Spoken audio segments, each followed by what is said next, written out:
Welcome back to the channel and our continuing series of videos about the current California wildfires and how they affect homeowners. Now, we've talked about many issues regarding wildfires, but today we're going to talk about insurance. Specifically, we will be discussing how California's Prop 103 will play a major factor in the insurance portion of this tragedy. In short, it's causing insurance agencies to refuse to issue homeowners in high-risk areas. Now, to understand today's challenge, we need to do, you know what, you and I need to jump in the Wayback Machine. We need to go back to 1988 when California's passed Prop 103. It promised to regulate insurance rates by ensuring fairness to consumers by requiring companies to seek approval from the state before raising premiums. And at the time, it was held to be a victory for the average citizen.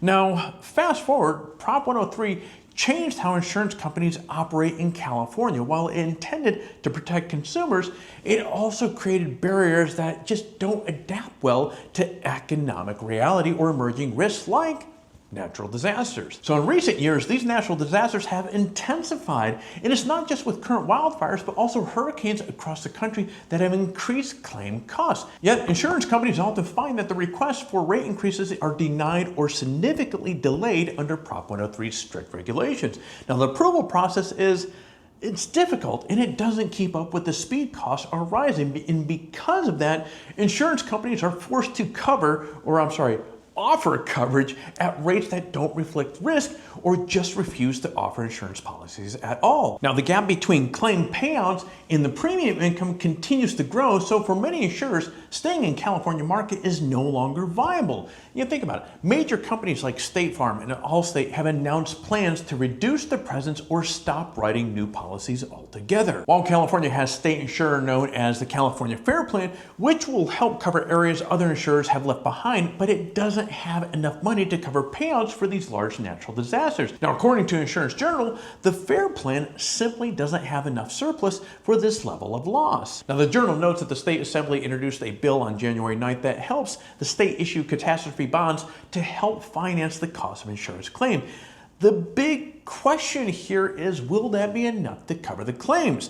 Now, last week, Kay Stanley, who's the CEO of California Restaurant Mutual Benefit Corp, or CRMBC, stopped by Fox Business to discuss some of the challenges, and she noted that these effects won't just affect those directly impacted by the wildfires, but people across California, and for that matter, the rest of the nation. When natural disasters hit, money paid into the insurance system by the people across the country covers the rebuilding costs.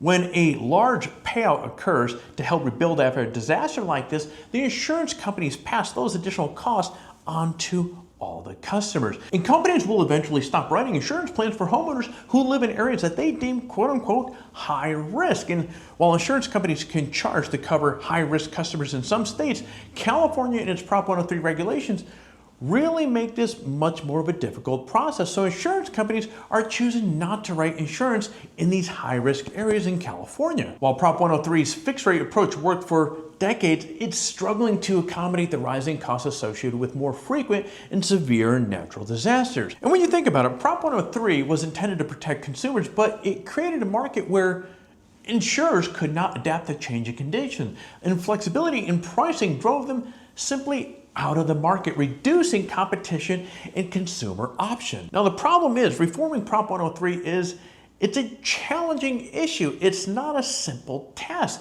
So Advocate for Change argue it's necessary to stabilize the market, while the opponents fear rolling back protections could lead to unchecked rate hikes, but it's an issue that really needs to be solved before the next disaster hits the state. And as you're navigating the aftermath of these wildfires, it's critical, friends, for you to lean on an agent that has the experience in the market. Now, I have seen the ups and downs of the real estate in Southern California, and I can help guide you through these challenging times. So give me a call at 949-726-2601 if I can help you out, or shoot me a message or leave me a comment down below. Together, we'll work to make sure that you're ready to handle anything that the housing market throws your way. And friends, that is all I have here for you today. If you found some value in this video, sure would appreciate you hitting the subscribe button, hitting the like button. It really does help with the whole YouTube algorithm. And with that said, I will see you in the next video.